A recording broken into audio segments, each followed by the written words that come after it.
اسی طرح اینگرو نے بھی یہ جہاز تحریک انصاف کو کرائے پر دیا اور پاکستان میں ہر روز 10 سے زائد جو پرائیویٹ جیٹس ہیں، جو نجی جہاز ہیں، وہ اسی طرح کرائے پر لیے جاتے ہیں، اور اسی وجہ سے تحریک انصاف اب اس جہاز کے متعلق 2 تہلکہ خیز حقائق خود سامنے لے کر آ گئی ہے۔ ایک تو تحریک انصاف نے اپنے جواب کے پہلے نقطے میں کہا کہ یہ فیصلہ ایک کمپنی کو کرنا ہے، آپ کو نہیں کرنا، یعنی امپورٹڈ حکومت کو نہیں کرنا، کمپنی کو یہ فیصلہ کرنا ہے کہ وہ اپنی آمدن کے لیے اپنا جہاز کسی کو کرائے پر دے یا کسی کو کرائے پر نہ دے۔ اس کا اختیار کمپنی کے پاس ہے، حکومت کے پاس نہیں۔ تحریک انصاف کا دوسرا نقطہ یہ تھا کہ کارپوریٹ سیکٹر کو دھمکیاں دینا اصل میں تھانے دار ذہنیت کی عکاسی ہے، اور یہ جہاز اصل میں اینگرو کمپنی سے کرائے پر لیا گیا تھا،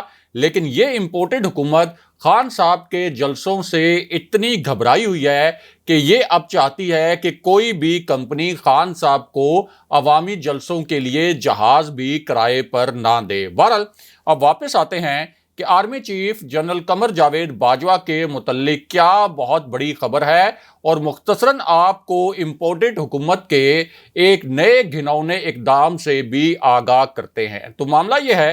کہ اس اقدام کے متعلق ایک ایسے وقت میں خبر آئی جب ایوان صدر کے حوالے سے ایک بہت بڑی ہلچل ہوئی۔ ہارس ٹریڈنگ کے ذریعے وفاق اور پنجاب کی حکومتیں گرانے کے بعد اب اگلا ہدف یہ تھا کہ صدر کو بھی غیر آئینی طریقے سے رخصت کیا جائے۔ دوسری جانب گورنر پنجاب عمر سرفراز چیمہ نے حمزہ شہباز کو حلف دلوانے سے انکار کر دیا تھا، کیونکہ حمزہ شہباز کو غیر آئینی طریقے سے، غیر قانونی طریقے سے وزیر اعلیٰ پنجاب سلیکٹ کیا گیا تھا۔ لیکن ہوا کیا؟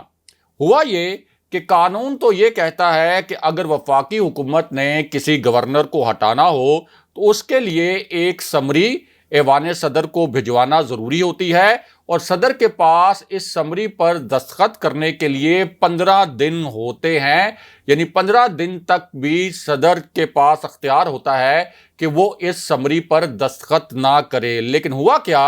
ہوا یہ کہ امپورٹڈ حکومت نے ایک نیا گھنونا کھیل کھیل دیا، اور وہ کھیل یہ تھا کہ اتوار کے روز ہی گورنر پنجاب کو ہٹانے کی سمری ایوان صدر بھیجی گئی، اور صدر نے ابھی اس سمری پر دستخط بھی نہیں کیے کیونکہ ان کے پاس 15 دن موجود تھے، لیکن زور زبردستی سے گورنر پنجاب کو غیر آئینی طریقے سے ان کے عہدے سے ہٹا دیا گیا۔ لیکن یہاں جو آئین کی خلاف ورزی ہوئی، اس پر سپریم کورٹ نہ اتوار کے روز کھلی، نہ سپریم کورٹ کے دروازے رات 12 بجے کھولے گئے، اور نہ ہی اسلام آباد ہائی کورٹ نے کوئی از خود نوٹس لیا۔ لیکن یہاں ایک بہت بڑی اور تہلکہ خیز خبر اور بھی ہے، اور یہ جو خبر ہے، یہ خبر بنی گالہ میں پہنچنے والی ایک اہم شخصیت کے متعلق ہے، اور بنی گالہ میں ایک بہت اہم نوعیت کی ہیپننگ ہوئی ہے، ایک بہت بڑی پیش رفت ہوئی ہے، اور یہ پیش رفت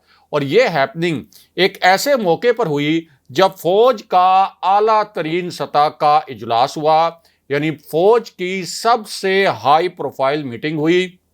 اس میٹنگ میں army chief general Qamar Javed Bajwa خود بھی شریک تھے، اسی طرح جو جنرل عاصم منیر اس وقت سینیورٹی لسٹ میں سب سے سینئر جنرل ہیں آرمی چیف کے بعد، جو گجرانوالہ کی کور بھی کمانڈ کر چکے ہیں، وہ بھی اس اجلاس میں شریک تھے۔ جنرل ساحر شمشاد مرزا جو اس وقت راولپنڈی جیسی اہم ترین کور کمانڈ کر رہے ہیں، وہ بھی اس اجلاس میں شرکت کر رہے تھے۔ اس سے پہلے چیف آف جنرل سٹاف رہ چکے ہیں، اور اگلے آرمی چیف کی سینیورٹی لسٹ میں اس وقت جنرل عاصم منیر کے بعد جنرل ساحر شمشاد مرزا دوسرے نمبر پر ہیں۔ اسی طرح اس اجلاس میں جنرل اظہر عباس بھی موجود تھے، جو راولپنڈی کے کور کمانڈر رہ چکے ہیں اور اس وقت چیف آف جنرل سٹاف ہیں، اور چیف آف جنرل سٹاف کا عہدہ آرمی میں آرمی چیف کے بعد سب سے اہم سمجھا جاتا ہے۔ اسی اجلاس میں جنرل نعمان محمود بھی موجود تھے،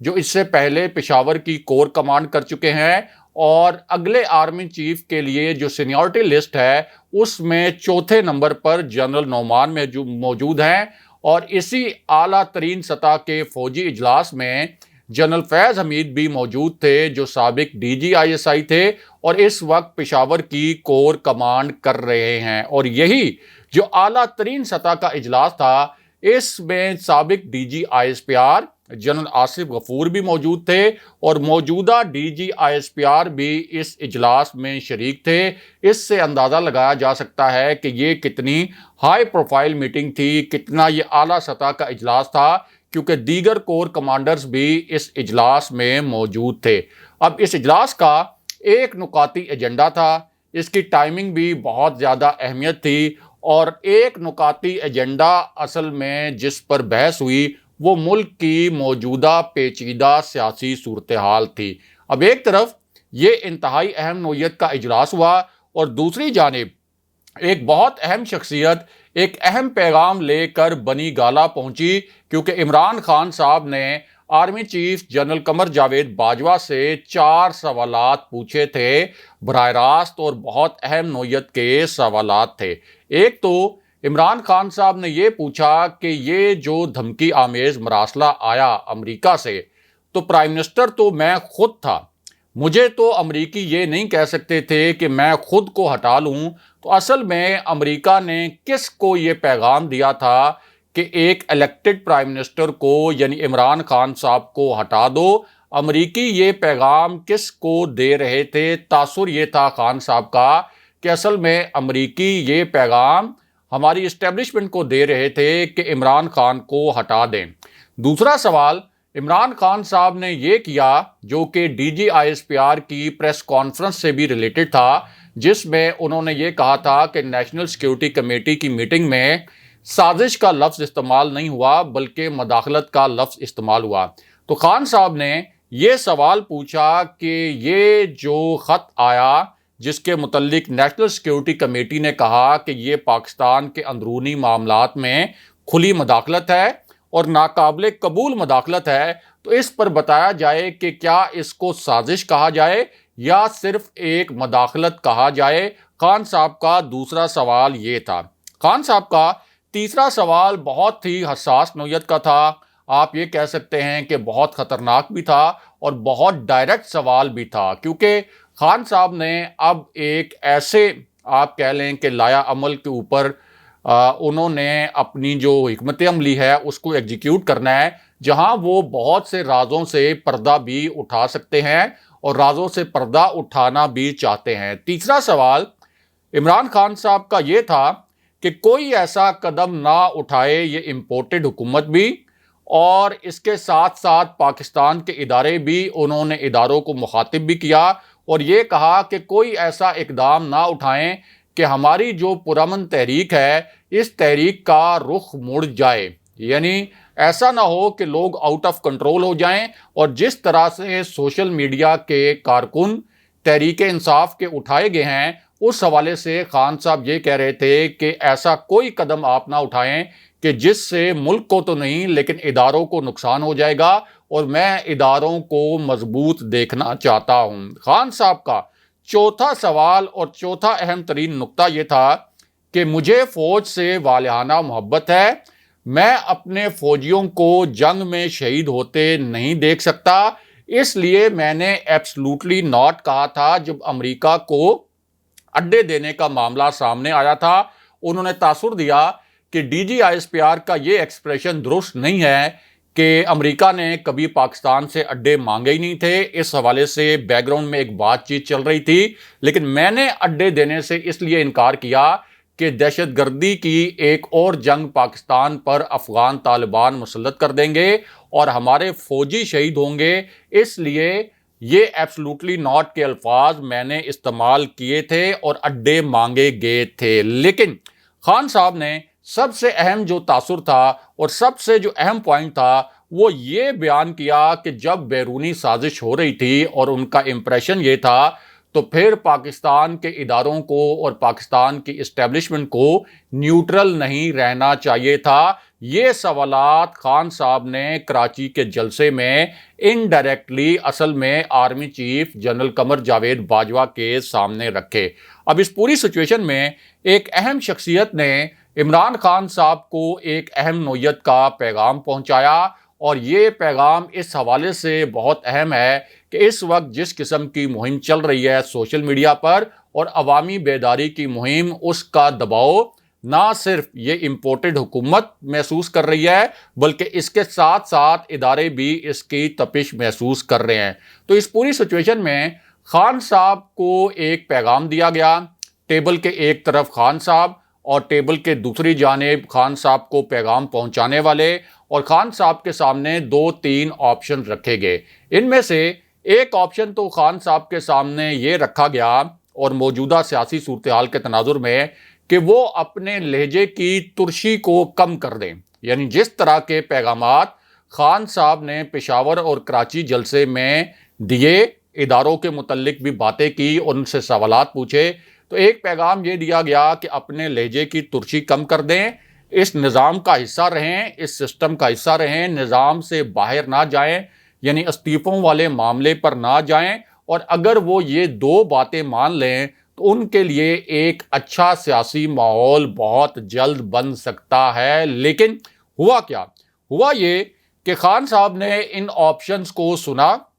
ان آپشنز کی جانچ بھی کی، اس کے بعد انہوں نے اپنا فیصلہ سنا دیا، اور عمران خان صاحب نے کہا کہ میں ہر صورت قوم کو اس سازش کے حقائق بھی بتاؤں گا، اس کے کرداروں کے متعلق بھی آگاہ کروں گا کہ کون کون سے کردار اس سازش میں ملوث تھے، اور ساتھ ہی کسی بھی صورت جو اس وقت موجودہ پارلیمانی نظام ہے اس کا حصہ نہیں رہوں گا۔ لیکن جو سب سے تہلکہ خیز اور خطرناک اعلان تھا تحریک انصاف کا، اس سے آپ کو آگاہ کرتے ہیں، جس نے اس نظام کے لیے خطرے کی ایک بہت بڑی گھنٹی بجا دی ہے۔ اس اعلان کے 3 نکات مختصراً آپ کے سامنے رکھتے ہیں۔ اس میں پہلا نقطہ تو یہ تھا کہ امپورٹڈ حکومت کے خاتمے کی کال آنے والی ہے، کوٹ ان کوٹ یہ الفاظ بولے گئے کہ امپورٹڈ حکومت کے خاتمے کی کال آنے والی ہے۔ پشاور اور کراچی نے، یہ دوسرا نقطہ غور سے سن لیں، پشاور اور کراچی نے بتا دیا ہے کہ ملک ایک نرم انقلاب کے لیے مکمل طور پر تیار ہو چکا ہے، اور تیسرے نقطے میں یہ کہا گیا کہ انشاءاللہ پاکستان کا ہر شہر اب تحریر اسکوائر بنے گا۔ یعنی جس طرح سے تحریر اسکوائر میں وہاں ایک بہت بڑی مہم چلی تھی، اسی طرح کی مہم اب پاکستان میں چلنے والی ہے، اور اس امپورٹڈ حکومت کے خاتمے کی کال آنے والی ہے۔ آپ سب تیار رہیں اور عمران خان کے فائنل اعلان کا انتظار کریں۔ یہ تحریک انصاف کی جانب سے آفیشلی اب ایک بیان جاری کیا گیا ہے۔ لیکن